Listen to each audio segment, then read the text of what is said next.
c'est peut-être le début de la vidéo explicative de pourquoi je pars. Et on va faire une petite parenthèse avant. Là, il y a, comment ça s'appelle, le seul garage qui m'avait envoyé des messages, enfin qui avait répondu à mes messages quand j'étais en France ou même en Australie, qui pouvait pas quand j'y suis allé, qui m'a envoyé un message hier soir pour se rencontrer demain. Et bon, aujourd'hui je suis dans les shops et tout en train de visiter, mais j'ai quand même pensé, tu vois, est-ce que j'y vais, est-ce que j'y vais pas. Et donc du coup je lui ai envoyé un message pour le dire, pas pour le dire que j'irai pas, mais pour le dire que je pensais quitter les Émirats, parce que ça me convenait pas, déjà principalement au niveau de la paye pour ce qu'on fait, et enfin, voilà quoi, tout en étant remerciant, je sais pas si ça se dit en français, non ça se dit pas remerciant, tout en étant reconnaissant, c'était le seul qui m'avait envoyé un message quoi, donc je l'ai quand même remercié. Et puis s'il force à se voir, j'irai le voir tu vois, juste pour avoir une discussion et voir son point de vue. Ça se trouve lui il va me dire je te paye 15 000 dirhams par mois, et là je vais peut-être commencer à réfléchir tu vois, mais je pense, tu vois, j'ai envoyé ce message là en ayant encore un peu d'espoir que j'ai une réponse de ce style-là. Et je pense que t'as aussi une part, je sais pas si on peut appeler ça de destin frère, mais je suis là, ça me plaît pas, le play il me plaît pas. Ça sert à rien de trop forcer. Je pense que je dois être fait pour travailler et pour vivre ailleurs. J'arriverai très bien à le faire ailleurs. Au final, c'est quand même bien que je sois venu, parce que comme ça j'ai quand même le moins de regrets possible. J'aurais pas pu dire ah putain je suis pas aux Émirats, ça se trouve j'ai quelque chose. Là j'y suis allé et au final je me rends compte que je rate pas entre guillemets grand chose, si, parce que je pourrais travailler sur des beaux trucs, mais est-ce que ça en valait la peine? Et oui, être content, mais déjà je suis toujours loin de ma famille. Est-ce que je rêverais à me faire une famille à Dubaï? Je pense vraiment pas. En fait il y a plein de plans que je ne vois pas vivre ici sur le long terme. Ici c'est pour vivre ici sur une courte période et ne pas évoluer vraiment. Je trouve ça dommage quoi. Donc cette page fut courte, mais je pense qu'il est désormais le temps de la tourner. Et j'espère que le futur sera meilleur. De toute façon, l'histoire ne peut pas être parfaite, faut bien des erreurs. Et ça se trouve, ça avec ce rebond-là, déjà ça m'a fait réfléchir tu vois, sur le fait des classements de classe. Ça veut rien dire tel ce que je dis, mais je suis content d'avoir fait quand même ce trajet, ce voyage, parce que ça m'apprend aussi des choses sur la manière de voir les choses dans le monde. Puis j'ai aussi vu des belles choses, des choses que j'apprécie, donc je voulais rester 1 ou 2 ans, au final je vais rester 1 ou 2 semaines, mais c'est la vie. Bon, on y est, j'ai une demi-heure là avant de m'en aller de l'hôtel. Donc cette vidéo c'est pour même moi me faire le bilan, et puis pour vous dire aussi pourquoi je pars. On est le 2 février, lundi. Bon, vous verrez dans une prochaine vidéo qu'avant d'entrer en France, je fais un petit périple. Et bon, les vidéos ne sont pas dans le même sens. J'espère que vous arriverez à peu près à vous repérer. Je pense pas que ce soit un gros problème. Et peut-être que dans d'autres vidéos qui ne sont pas liées à celle-ci, je vais encore en parler. Donc désolé si c'est redondant. Mais là, hormis la vidéo que vous venez de voir avant, qui était sur le coup, j'avais vraiment besoin d'envie, et même si je m'éparpille dans celle-ci, je pense que c'était important de la mettre. Je vais essayer d'être structuré et de ne pas oublier grand chose en une demi-heure. Je pense que c'est largement faisable. Avant de dire pourquoi je pars, il faut quand même que je vous dise pourquoi je suis venu et ce que j'imaginais. Même avant que je parte en Nouvelle-Zélande, c'était dans ma tête. Parce que c'est un pays que je voyais qui se développait, qui était intéressant, anglophone. Puis Dubaï, on le voyait aussi sur les réseaux. Alors forcément, tu avais des enculés d'influenceurs, tu n'avais pas envie d'être comme eux. Mais il n'y avait pas que ça. Et c'était quand même beau à regarder. Tu avais des possibilités d'évolution, en tout cas de ce qu'on montrait. Et puis tu avais les influenceurs, mais tu avais aussi d'autres gens, des francophones, qui s'exportait à Dubaï aussi. Et puis passionné d'automobile que je suis. Dubaï, c'est quand même un pôle important dans l'automobile mondiale.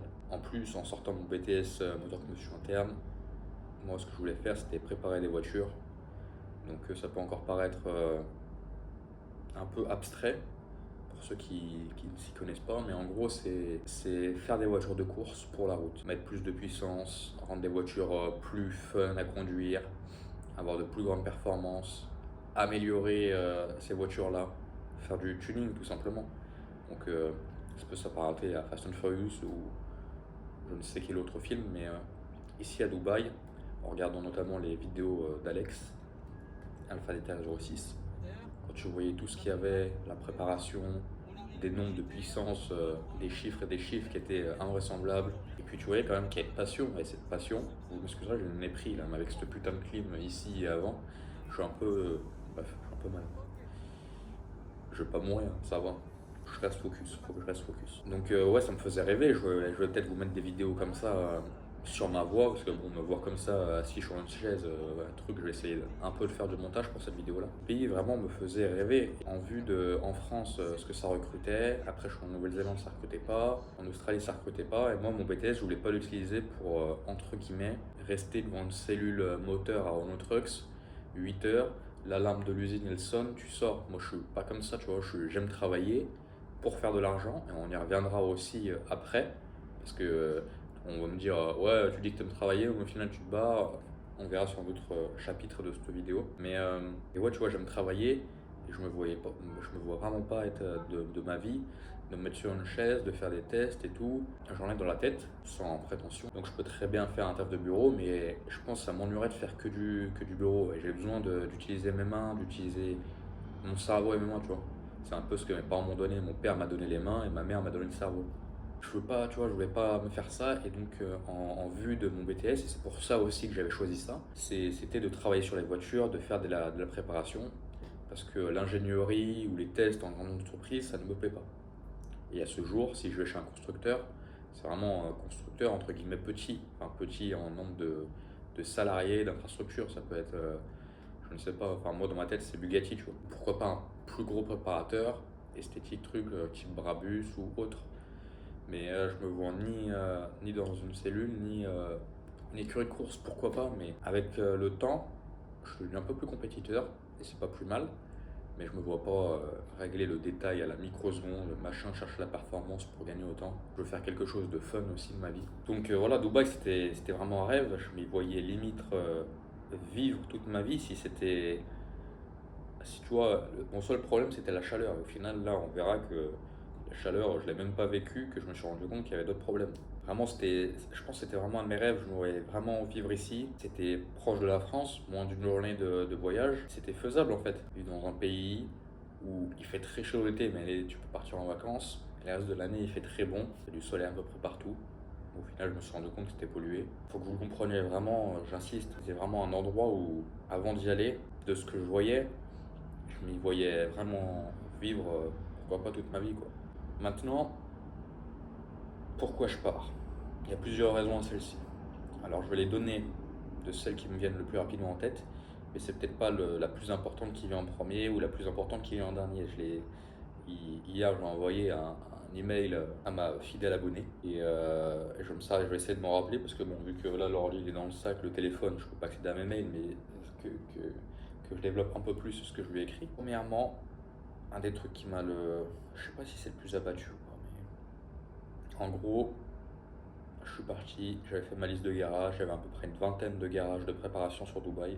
J'en ai envoyé des messages en WhatsApp, personne m'a répondu quand j'étais en Australie. Après, j'ai envoyé sur Instagram à ceux qui avaient Instagram. Il y en a un qui m'avait répondu, qui était spécialisé dans les Allemandes. Quand je suis arrivé, il n'y avait plus trop de messages, machin truc. Donc, je me suis imprimé mon CV. Je suis parti comme j'ai l'habitude de faire en direct, et je me suis déplacé. Donc, je pars démarcher ces entreprises-là avec mon CV, j'ai ma liste. Sur Dubaï, il y avait à peu près 3 zones où il y avait des garages. Donc je me dis jour 1, je vais ici parce que c'est lui qui m'a répondu le message en premier, je vais faire cette zone. Et après, je ferai les autres zones. Donc je pars dans ce garage. Donc cette personne voulait me rencontrer, mais après il m'avait pas. Vu que j'avais dit, je sais pas trop quand j'arrive à Dubaï, ça sera dans 3 semaines. Ça s'est passé, donc je suis arrivé. Et je pense que c'était des associés. Et celui qui m'a envoyé le message était sûrement pas là. Donc je laisse mon CV à l'autre associé. J'ai l'impression qu'il était allemand, puis vu que c'était des Allemands, c'était raccord. Et juste en face, t'as un autre garage que j'avais aussi repéré. Et donc là, vraiment super accueillant. Je pense pas que le propriétaire, le patron tombera là-dessus, mais s'il tombe là-dessus par hasard, je sais pas comment. Je tiens à le remercier parce que cette discussion qu'on a eue, bah, ça m'a quand même fait réfléchir sur le moment et après, et j'ai vraiment apprécié, tu vois. Donc, étonnamment, je rentre et là, le patron est là, tac, machin, je dis machin. Et il me prend facilement 20-30 minutes dans son bureau, donc tu vois, j'apprécie vraiment sur le moment, sans rendez-vous, truc, j'arrive, donc je t'ai parle, je dis vraiment que j'ai vraiment envie de travailler dans l'automobile ici à Dubaï, parce que s'il y a bien un endroit dans le monde où je peux travailler dans l'automobile, enfin dans la préparation automobile, c'est ici à Dubaï. Pas vous redire tout ce qu'on s'est dit, mais grosso modo, il me demande ce que j'ai fait dans ma vie, machin. Il me dit que lui, c'était un Jordanien. Il a travaillé à Abu Dhabi parce qu'il était ingénieur civil. Il a fait des sous avant, qu'il dirigeait beaucoup de personnes et tout, donc tu vois. Et qu'à un moment, ça l'a saoulé et qu'il s'est dit, enfin, tu vois, il faisait de la course un peu automobile depuis qu'il avait 18 ans. Donc c'était la passion, il s'est dit, allez, je quitte mon travail où ça me rapporte des sous et je me lance dans ça. Ce qui est faire de sa part, tu vois, c'est honorable. Et donc il me dit par contre, tu vois, tu peux pas vraiment faire beaucoup d'argent. Et ça, je m'en étais un peu rendu compte même en France ou ailleurs. Un métier où c'est plus un métier passion, tu fais des sous, tu peux vivre bien, tu peux même bien vivre, mais tu ne deviendras sûrement pas millionnaire en faisant ça. Mais ça, je le savais, ça, je m'en foutais. Et là, il me dit qu'ici, un peu plus de la moitié des gens à Dubaï ne touchent pas plus de 5000 dirhams par mois. Et je vous mets en direct, est-ce que ça fait 5000 dirhams? Donc là, tu te dis, bon, ok, 6000 balles. En France, le SMIC il est un peu plus haut. Ok. Et je le crois, parce que de ce que j'ai vu dehors, et de ce que j'ai compris juste en observant, et on va y revenir dans un pro après, je le crois et je dis, bon, ok. Sauf qu'à ça, à 5000 dirhams par mois, et déjà, donc machin me dit, ouais, tu peux évoluer, et je le comprends, tu vois. Moi, tu me dis 1000 balles, bah, vas-y, en fait, dans l'automobile, j'ai aucune connaissance, je comprends qu'il faut apprendre et tout. Et il me dit, le visa, ça coûte 5000, 6000 dirhams minimum. Ça me paraît pas aberrant ici, je sais pas comment ils le perçoivent, mais ça me paraît pas fou. Et donc il me dit, moi ça sert à rien que tu restes 6 mois ou un an, parce que si je commence à t'apprendre des trucs, on va perdre du temps. En fait, à donner des connaissances. Moi je vais travailler, je vais quand même travailler un minimum, tu vois, mais c'est surtout ce qu'il y a à apprendre sur différentes voitures. J'étais spécialisé dans les japonaises, donc tu vois, t'as plein de trucs à apprendre, et donc il me dit minimum 3-4 ans. Et moi je me dis 3-4 ans au final.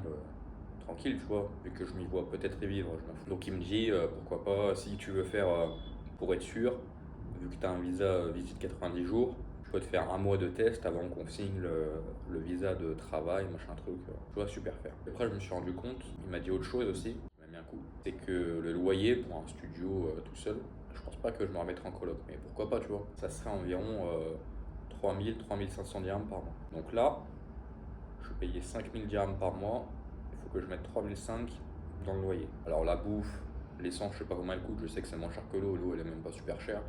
Donc le transport, la bouffe, ça me coûterait pas super cher, mais ok. Sauf que bah il y a deux problèmes. C'est que même si la bouffe et le transport ça coûte pas super cher, le loyer du coup il coûte super cher. Et donc pour épargner c'est chaud. Puis j'ai d'autres rêves. Puis il n'y a pas que ça. 1000 $, c'est pas pour 35 heures la semaine. Au vu des horaires d'ouverture, et bon je pense que t'as juste une pause le midi et sinon je travaille le truc. C'est 50-60 heures semaine. 50-60 heures semaine, je m'en fous, je les ai déjà fait. Mais je les ai pas fait pour 1000 euros. Là est le problème. Parce que bon, réduire un truc parce que t'as pas de compétences, t'es nouveau dans le truc, c'est un autre pays avec un autre truc, je comprends. Mais là, réduire d'autant, je sais pas, je vais te mettre un taux horaire, ça vaut pas vraiment ça, tu vois. Mais un taux horaire pour, on va prendre la moyenne plus basse, même si ça aurait pu être plus haut. Pour 50 heures semaine, 5000 dirhams, je vous mets le taux horaire. Alors t'as pas de taxe, c'est quand même un point positif, mais bon, de toute façon, être taxé sur ça, ça serait déjà compliqué encore. Donc voilà, ça, je pense qu'on a fait le tour. Du coup, ça c'est un point qui me faisait chier, parce que même si j'évolue, je vais pas doubler mon salaire en un an, quoi. Et il me faudrait déjà le double pour vivre correctement dans cette ville. Donc c'est compliqué. Mais en plus, moi, je sors pas forcément. Donc même si j'aurais pu, c'était déjà compliqué. Alors si je voulais sortir, faire des activités, aller à la salle de sport, je sais pas combien ça coûte ici, je me suis même pas renseigné du coup. Mais au final, je suis vraiment à l'équilibre et ce qui me fait chier, c'est d'abandonner. Oui, je peux vivre mon rêve, mais est-ce que je serais heureux avec ça? Parce que oui, tu peux être heureux, tu peux faire le meilleur métier du monde, mais si à la maison, tu es là, tu vois que tu es à moitié dans le rouge tout le temps, je pense que ça te prend la tête, quoi. Enfin, tu vois pas de possibilité d'évolution.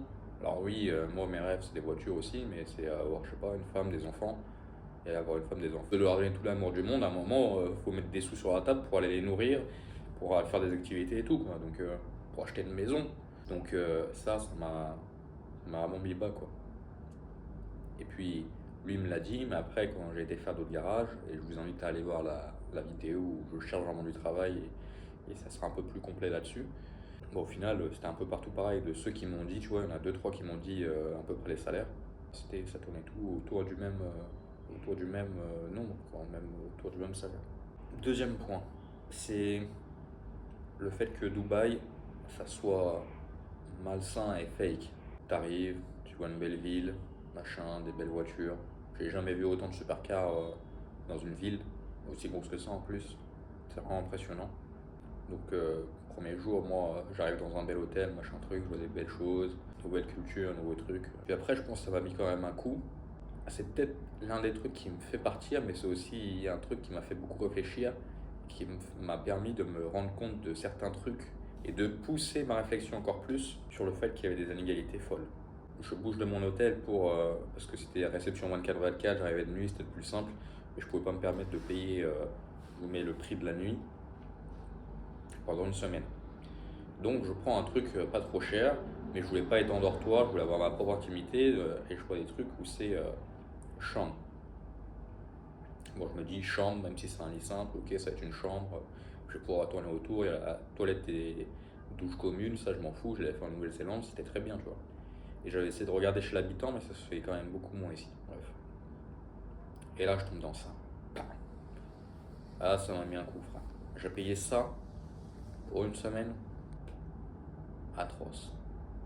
Puis là, du coup, on était beaucoup plus éloignés, avec moins de bus, de l'autre côté de l'autoroute. Ça joue vraiment. Bon, autour de moi, là, t'avais plus trop de Ferrari, t'en avais encore un peu qui tournaient parce que t'avais des axes majeurs, mais c'était du piéton et c'était pas le même type de population. Là où il y avait des Européens et des Arabes dans le côté riche, bah là, il y avait encore un peu d'Arabes, mais pas énormément. Et on y reviendra aussi, t'avais un loco de là où je dormais au final. Donc, tu vois, même les locaux, ils étaient pas tous bien fournis. Et t'avais beaucoup d'immigration indienne, pakistanaise et africaine. Moi, j'étais le seul blanc. Au final, avec mon tour de travail, avec ça, je me suis rendu compte que à Dubaï, si t'as pas de diplôme, je sais pas, je pense bac plus 5, tu vois.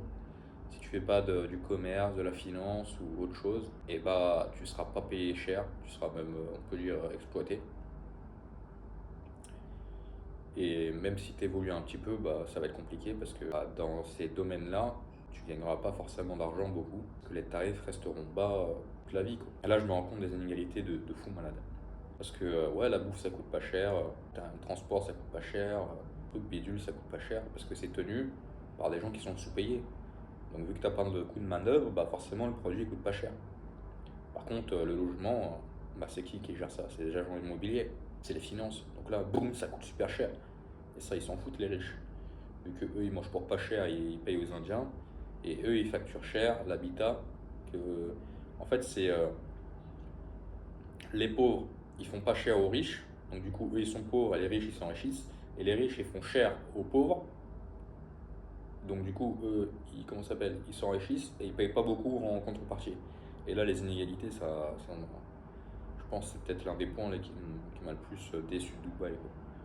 Parce que moi, Dubaï, je me voyais un peu un nouveau rêve américain. T'arrives, tu peux progresser bien, vite. On te donne toutes les cartes au même début et après, c'est selon ta dalle que t'arrives à être bon ou pas. Non, non. Je me rends compte que les mecs là, ouais, déjà pour réussir à avoir une famille et tout, t'avais des familles là où j'habitais, hein. Pas dans les partitions, t'avais peut-être des chambres un peu plus grosses, mais c'était dans le même style de truc. Donc, je voyais des enfants, ça s'appelle dans les partitions, t'avais des couples aussi des fois. Enfin, putain, même vivre à deux là-dedans, putain, c'est chaud quoi. Tu vis à deux là-dedans pour ramener comment ça s'appelle, des sous au pays pour que ta famille vive mieux. Tu t'infliges, entre guillemets, le mot est peut-être fort, c'est t'enfer. Parce que dans ton pays d'origine, c'est encore pire. C'est triste quoi. Et puis moi, j'ai de la chance. Citoyen français, de toutes mes expériences, bah, j'ai pas à m'infliger ça. Je vais pas être, comment ça s'appelle, à vivre dans un cadre pauvre, je vais être plus heureux et vivre. Donc, il y en a certains qui disent l'argent fait le bonheur, moi je pense que oui. Pas que, mais ça joue. Parce que crois-moi que si tu fais 1000 dirhams 5 heures par semaine, que t'arrives, t'es épuisé à la mort, et que tu rentres à la maison, ta maison c'est 2 mètres carrés, c'est un lit, faut que tu montes dessus, que tu ouvres la porte pour ouvrir ta valise, c'est compliqué quoi. Donc ça, les inégalités, les inégalités, le fake. Et je pense que les infrastructures, parce que là je suis dans le vieux Dubaï, c'est beaucoup plus piéton, tu peux traverser beaucoup mieux, c'est beaucoup plus mieux agencé. Et dans le nouveau Dubaï, où là tu as la main d'œuvre et ce genre d'habitat, bah t'es coupé, t'as des endroits où t'as pas de trottoir. C'est voiture, voiture, mais sauf que si t'as pas les sous déjà pour bien vivre, je pense que t'as pas les sous pour une voiture. Donc tu marches dans le SAM, machin, ou tu prends les bus qui sont bien compartimentés, machin. Pour traverser l'autoroute et arriver dans les beaux quartiers, faut que tu marches une demi-heure, 45 minutes avant de trouver le pont du métro pour traverser l'autoroute, parce que c'est le seul moyen. Et tu vois, je pense que ce genre d'infrastructure, bah, ça, ça divise vraiment les classes, quoi.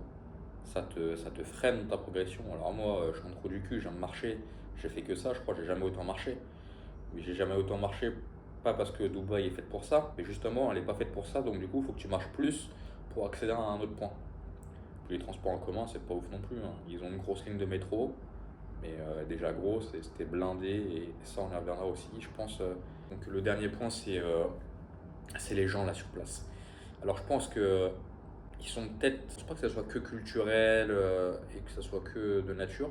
Je pense aussi que c'est altère par rapport à leur qualité de vie. Parce que si tu as une bonne qualité de vie, bah, tu es forcément plus heureux. Et là, les gens, de manière, bah, ils sont plus. Je te parle pas des ultra riches, hein. Les ultra riches, ils sont contents, ils sont bons, et ils ont. Enfin, les ultra riches, même pas forcément, mais les gens qui sont plutôt bien, qui arrivent à vivre, ils sont plutôt contents, machin. Et je pense pas qu'un mec qui vit bien à Dubaï, il est mécontent, quoi. Mais sauf que t'as pas des gens bien qui vivent à Dubaï, enfin des gens bien, des gens qui sont bien financièrement, je veux dire. Et donc les gens, ils sont. Est-ce que c'est que ça? Je sais pas, mais donc du coup, les gens que je côtoie le plus, parce que c'est ce qu'il y a le plus à Dubaï, y a pas. Enfin, je pense que t'as beaucoup de millionnaires, mais le plus que t'as, bah, c'est les ouvriers, c'est les trucs, et c'est ceux que j'ai côtoyés. Et c'est dans la rue, les gens que tu vois, machin truc. Et les gens, je les trouve. Voilà, je sais pas si vous avez entendu, boum, ça klaxonne derrière. Les gens sont pressés, bon ils savent pas conduire, c'est peut-être pour ça que ça aide pas aussi, hein. Ouais, ils conduisent comme des sauvages, ça klaxonne tout le temps. Là frère, j'étais dans un hôtel, j'entendais klaxonner à 3 heures du mat. Bon, je suis dans une rue avec du passage et tout, mais quand même frère, même à 3 heures du mat, c'est encore le bordel, enfin, c'est n'importe quoi. Ça klaxonne à tout va. Franchement, c'est chiant les klaxons, hein.